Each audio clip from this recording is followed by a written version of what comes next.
नमस्कार। पीआईएल यानी public interest litigation, जिसको हिंदी में जनहित याचिका कहा जाता है, इसको लेके मीडिया में कई बार सुर्खियाँ बनता है। ये शब्द बार बार चर्चा में आता है।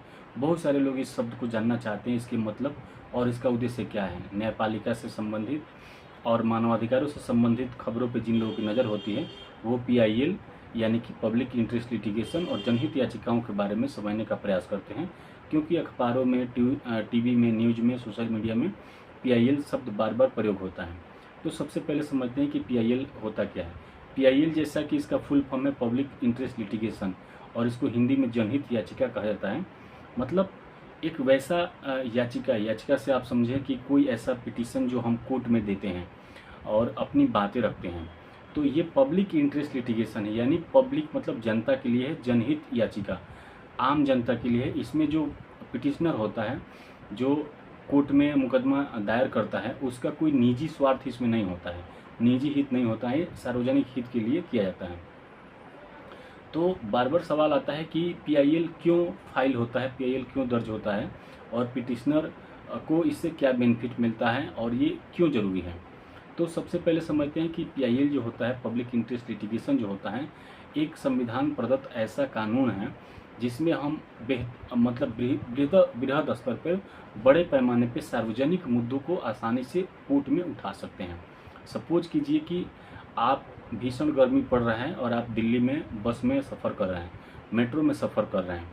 तो हर व्यक्ति वहाँ पे सफ़र कर रहा है, लेकिन हम दिल्ली मेट्रो में बार बार देखते हैं कि हमें पीने की पानी की दिक्कत होती है। आप दिल्ली मेट्रो में किराया देते हैं, आप वास्तविक किराया उससे वसूला जाता है आपसे, लेकिन जो पानी, जो एक बेसिक राइट्स है, टॉयलेट, फ्री टॉयलेट यूज करने का जो बेसिक राइट है, वो हमें दिल्ली मेट्रो के द्वारा नहीं मिलता है। जबकि हम एयर इंडिया से सफ़र करें, मतलब ट्रेवल करें, फ्लाइट में सफ़र करें, ट्रेन में करें, चाहे साधारण ट्रेन हो, चाहे आपकी बुलेट ट्रेन हो, वंदे भारत हो, कोई भी ट्रेन हो, उसमें हमें टॉयलेट फ्री एक्सेस होता है और पानी का हमें एक्सेस होता है। मतलब हमें पानी पीने के लिए प्लेटफॉर्म पे, स्टेशन पे पानी के जगह जगह पे आपके नल लगे हुए हैं, वाटर पॉइंट बना हुआ है जहाँ पे हम पानी पी सकते हैं। और ट्रेन के अंदर भी, स्टेशन पे भी पब्लिक टॉयलेट है जिसको हम एक्सेस कर सकते हैं, यूज कर सकते हैं। अब जैसे दिल्ली मेट्रो में कहीं भी आप टॉयलेट फ्री में यूज नहीं कर सकते, और पानी भी आपको कहीं पीने के लिए उपलब्ध नहीं है। और अगर आपको पानी पीना है तो आपको, जो अंदर में दुकानें बनी हुई हैं, वो भी किसी किसी मेट्रो स्टेशन पे, तो वहाँ पे उतर के आपको पानी दुकान से खरीद के फिर आपको पीना पड़ेगा। तो अगर मैं इसको चूँकि अगर मेट्रो हमें फ्री वाटर नहीं दे रहा है, टॉयलेट का फ्री एक्सेस नहीं दे रहा है, और ऐसी कोई यात्रा से संबंधित कोई सुविधा हमें फ्री नहीं दे रहा है, तो कोई क्राइम नहीं कर रहा है, वो कोई गलती नहीं कर रहा है, वो हमारा कंज्यूमर राइट है। मतलब किसी हमारे कंज्यूमर राइट का भी वायलेशन नहीं कर रहा है। लेकिन फ्री टॉयलेट और फ्री वाटर जो होता है, वो बेसिक फंडामेंटल राइट होता है। इससे किसी भी व्यक्ति को डिबार्ट नहीं किया जा सकता, रोका नहीं जा सकता है। तो अब मैं एक, सपोज कीजिए कि मैं एक कम्यूटर हूँ, जो मैं दिल्ली मेट्रो में कम्यूट करता हूँ, दिल्ली मेट्रो से यात्रा करता हूँ डेली बेसिस पे, और मैं चाहता हूँ कि इस मामले को मैं सरकार के सामने ले जाऊँ, कोर्ट के सामने ले जाऊँ, कि मैं इसको सरकार से मांग करूँ कि दिल्ली मेट्रो में फ्री टॉयलेट एक्सेस होना चाहिए और पीने के पॉइंट हर मेट्रो स्टेशन पे, हर प्लेटफॉर्म पे होने चाहिए। तो इसके लिए मुझे क्या करना पड़ेगा, भारत के संविधान में आर्टिकल 32 और आर्टिकल 266, आर्टिकल 32 यानी अनुच्छेद 32 हमें ये अलाउ करता है, हमें पावर देता है कि हम डायरेक्ट सुप्रीम कोर्ट में जाके किसी भी मामले को उठा सकते हैं। मतलब हमारे साथ दिल्ली मेट्रो में जो भी मान के चलिए शोषण हो रहा है, या जो हमारे साथ बिहेव हो रहा है, उसका कंप्लेन हम सीधे सुप्रीम कोर्ट को कर सकते हैं, आर्टिकल 32 में दिए हुए प्रावधानों का उपयोग करते हुए। और अगर हम इस सेम मैटर को दिल्ली हाई कोर्ट में उठाना चाहते हैं, तो हमें भारतीय संविधान के अनुच्छेद 266 में जाना पड़ेगा, यानी इंडियन कॉन्स्टिट्यूशन के आर्टिकल 266 में उसका वर्णन है। तो यहाँ पे हम, सपोज कीजिए कि मैं सुप्रीम कोर्ट की बात करता हूँ, चूँकि दिल्ली मेट्रो पूरे एनसीआर में चलता है और कई स्टेट इसमें इन्वॉल्व हैं, तो ये लार्जर नंबर पे एक नेशनल इंटरेस्ट का इशू है। तो मैं इसको डायरेक्ट आर्टिकल 32 का जो राइट्स है पीआईएल का, उसका प्रयोग करके मैं सीधे सुप्रीम कोर्ट जा सकता हूँ और सुप्रीम कोर्ट में अपनी बातें रख सकता हूँ। तो जैसे मैंने पहले बताया कि ये शब्द बार बार न्यूज में क्यों आता है, तो बार बार न्यूज में इसलिए आता है कि कुछ स्वयंसेवी संस्थाएं होती है, एनजीओज होते हैं, कुछ बड़े ऐसे एक्टिविस्ट टाइप के लोग होते हैं, सामाजिक कार्यकर्ता होते हैं, जिनके नज़र में बहुत सारी ऐसी चीज़ें होती हैं कि उनको लगता है कि समाज में, देश में, सिस्टम में कुछ ऐसी लूपहोल्स हैं, ऐसी गड़बड़ी हैं जो किसी क्रिमिनल केस में नहीं आता, ना तो वो सिविल में आता है, ना ही क्रिमिनल नेचर के केस में आता है। तो उस स्पेशल समस्या के निदान के लिए हम लोग PIL फाइल करते हैं सुप्रीम कोर्ट में और ऑनरेबल हाई कोर्ट्स में। तो ये भी ध्यान देने वाली बात है कि जो PIL फाइल होते हैं वो सिर्फ हाई कोर्ट और सुप्रीम कोर्ट में ही होते हैं, लोअर कोर्ट में PIL फाइल नहीं होते हैं। अब कौन फाइल कर सकता है? तो देखिए, PIL फाइल करने के लिए कोई भी व्यक्ति जो भारत का नागरिक हो और किसी भी तरीके का अन्याय होता देख रहा हो या किसी तरीके के पॉइंट्स लेना चाहता है और सरकार की नज़रें वहाँ पे चाहता हो कि सरकार के नज़र में ये बातें आए, तो कोई भी व्यक्ति honourable supreme court of India या ऑनरेबल हाई कोर्ट्स में जाके स्वयं या अपने एडवोकेट्स के द्वारा वहाँ पे PIL फाइल कर सकता है। PIL फाइल करने का प्रोसेस बहुत सिंपल है। आपको अपनी जो भी समस्या होती है उसको ड्राफ्ट करना होता है, ड्राफ्ट करने के बाद से रजिस्ट्री में देना होता है और रजिस्ट्री में जब आप दे देते हैं तो वो डेट आपको मिल जाती है कि इतने तारीख को फलाना कोर्ट में फलाना बेंच के सामने आपको अपीयर होना है। तो मुझे कुछ ही लोग ये भी पूछ रहे थे कि क्या PIL हम पर्सनली जाके फाइल कर सकते हैं। तो मैं ये बात ज़रूर कहता हूँ कि भारतीय कॉन्स्टिट्यूशन में, भारत के न्याय व्यवस्था में न्याय को सर्वसुलभ बनाने पे जोर दिया गया है। शुरू से ही आपने सुना होगा कि जो लॉ का प्रोफेशन है वो समाज सेवा का प्रोफेशन है, नॉट कि ये बिजनेस व्यवसाय नहीं है, एक सेवा का माध्यम है। तो इसलिए जब भी आप स्वयं से जाके, मतलब किसी भी जुडिशरी में आप लोअर कोर्ट से, डिस्ट्रिक्ट कोर्ट से, तहसील कोर्ट से, हाई कोर्ट से लेकर सुप्रीम कोर्ट तक स्वयं से अपना केस लड़ सकते हैं। बट सबसे बड़ी बात है कि क्या ये प्रैक्टिकली पॉसिबल है? मैं आपको ये कहूँगा कि प्रैक्टिकली बिल्कुल पॉसिबल नहीं है। अगर आपके पास इतना फुर्सत है कि आप एक घंटे के काम को 4 दिन में करने का फुर्सत आपके पास है, तो आप जा सकते हैं।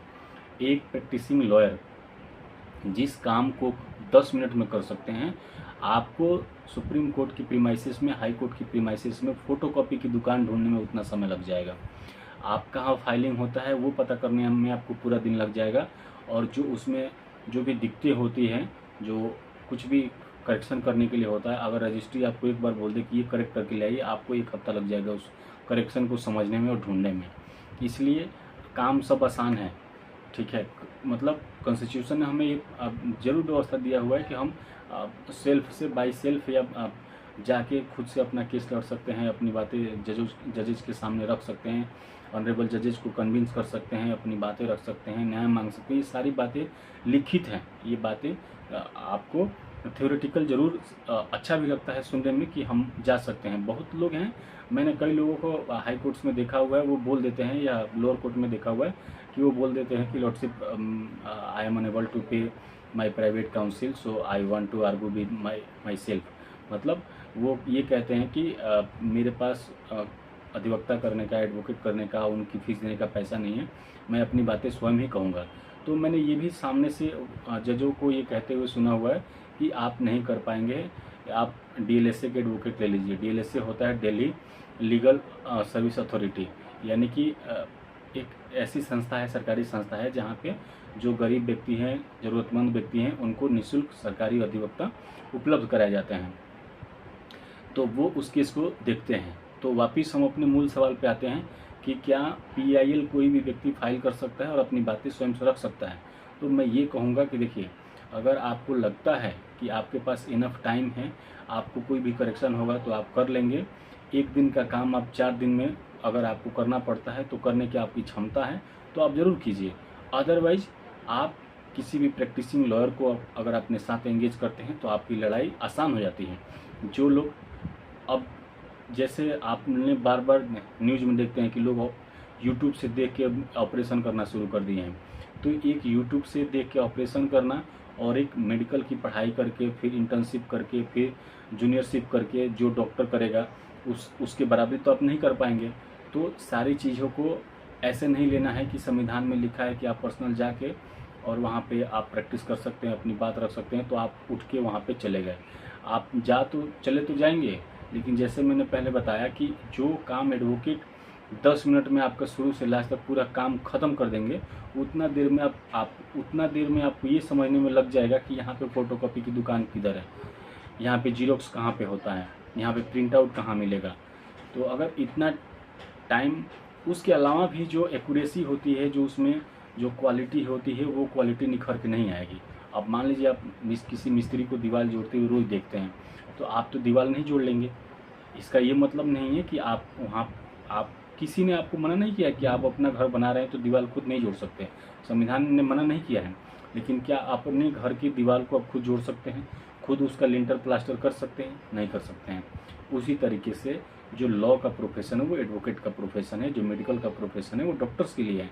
जो वेल एजुकेटेड लोग हैं, जो वेल ट्रेंड लोग हैं, जो प्रैक्टिसिंग लोग हैं, जिनका रिच एक्सपीरियंस है, उनको एंगेज करने का हमेशा बेनिफिट मिलता है। तो इसलिए जब भी आप PIL फाइल करते हैं तो आप अपनी सारी बातें अपने एडवोकेट्स को बताइए। आपके एडवोकेट्स आप जो जजेज होंगे, चाहे वो सुप्रीम कोर्ट में फाइल कर रहे हैं या हाई कोर्ट में फाइल कर रहे हैं, तो जो जजेज होंगे उनको आपके एडवोकेट, आपके काउंसिल उस बात को कन्विंस करेंगे। उनको बात कहने का तरीका अलग है, और डॉक्यूमेंट्स, सपोर्टिंग डॉक्यूमेंट्स कैसे दिया जाता है, ड्राफ्टिंग कैसे होती है, एडवोकेट्स का काम है। मुंह से बोलना और वहाँ पे जाके प्रैक्टिकली कोर्ट रूम में करना, दीज आर वेरी डिफ़िकल्ट, मतलब बहुत ही difficult, there is great difference है इसमें। तो इसीलिए आप स्वयं से ना करके एक अधिवक्ता को ज़रूर अपने साथ एंगेज कीजिए, जो आपकी बात को वहाँ पे रख सकें और आपकी ड्राफ्टिंग वगैरह वो आसानी से कर सकें। दूसरा बात एक और है कि क्या PIL को लेके जो सवाल बार बार आता है कि PIL को ख़त्म कर देना चाहिए, PIL होना चाहिए या नहीं होना चाहिए। मैं ये चूँकि कुछ लोगों का ये हो गया है कि बहुत सारे लोग सिर्फ पब्लिसिटी के लिए PIL फाइल कर देते हैं कि ये हमारे देश में ये नहीं होना चाहिए, हमारे देश में वो नहीं होना चाहिए। आपको उदाहरण के तौर पर बताऊं तो हमारे जो चीफ जस्टिस ऑफ इंडिया थे उनके ऊपर एक दुर्घटना, मतलब एक शर्मनाक घटना हुआ सुप्रीम कोर्ट के प्रीमाइसिस में ही। जस्टिस BR गवई जब चीफ जस्टिस ऑफ इंडिया थे, सुप्रीम कोर्ट में जब मुख्य न्यायाधीश थे, तो उनके ऊपर एक कायराना हमला किया गया था। अब उस घटना को लेके एक व्यक्ति ने वहाँ PIL फाइल कर दिया सुप्रीम कोर्ट में ही। अब उन्होंने देखते ही उसको रिजेक्ट कर दिया। ये सवाल उठने लगा कि क्या जो PIL फाइल कर रहे हैं ये सिर्फ पब्लिसिटी के लिए है, क्या 4 दिन के लिए शोहरत कमाने के लिए कर रहे हैं, तो क्या इसको बंद कर देना चाहिए, नहीं बंद करना चाहिए। तो देखिए, मेरा जो टेक अवे है, जो मेरा पॉइंट्स है इसमें, मैं हमेशा इसको क्लोज करने के पक्ष में नहीं हूँ। PIL होनी चाहिए, वास्तविक मुद्दों पे PIL फाइल होनी चाहिए, देश की ज्वलंत समस्याओं पे PIL फाइल होनी चाहिए। रहा बात फेक और ओरिजिनल का, तो ये तो जजों के विवेक पे निर्भर करता है। रजिस्ट्री उनको भेजती है और वो जजों के विवेक पे निर्भर करता है कि उसको एडमिट करते हैं या रिजेक्ट करते हैं। अगर उनकी एडमिट करने लायक मैटर होगा तो जज एडमिट कर लेंगे, नहीं एडमिट करने लायक होगा तो रिजेक्ट कर देंगे। यही तो बार बार सवाल उठता है कि PIL फाइल करने वाले लोग कोर्ट का प्रीशियस जो टाइम होता है उसको बर्बाद करते हैं। तो मैं ये कहता हूँ कि जब अगर जैसा आप देख लिए कि इसमें कोई मेरिट नहीं है, इसको रिजेक्ट कर दो, और अगर इसमें मेरिट है तो फिर सुनो। तो मेरी तरफ से यही जानकारी है PIL के संबंध में, और अगर आपके पास भी इससे संबंधित और कोई जानकारी है तो ज़रूर मुझे मेरे साथ साझा कीजिए और बताइए। अगले वीडियो में उसको ज़रूर ऐड किया जाएगा। आप सभी ने वीडियो को लास्ट तक देखा, इसके लिए बहुत बहुत धन्यवाद। और मैं आप सभी से बार बार प्रार्थना करता हूं कि आप मेरे चैनल को अभी तक सब्सक्राइब नहीं किए तो चैनल जरूर सब्सक्राइब कर लीजिए और अपने लोगों के साथ जरूर शेयर कीजिए, ताकि और भी लोग हमारे साथ कनेक्ट हो पाएँ।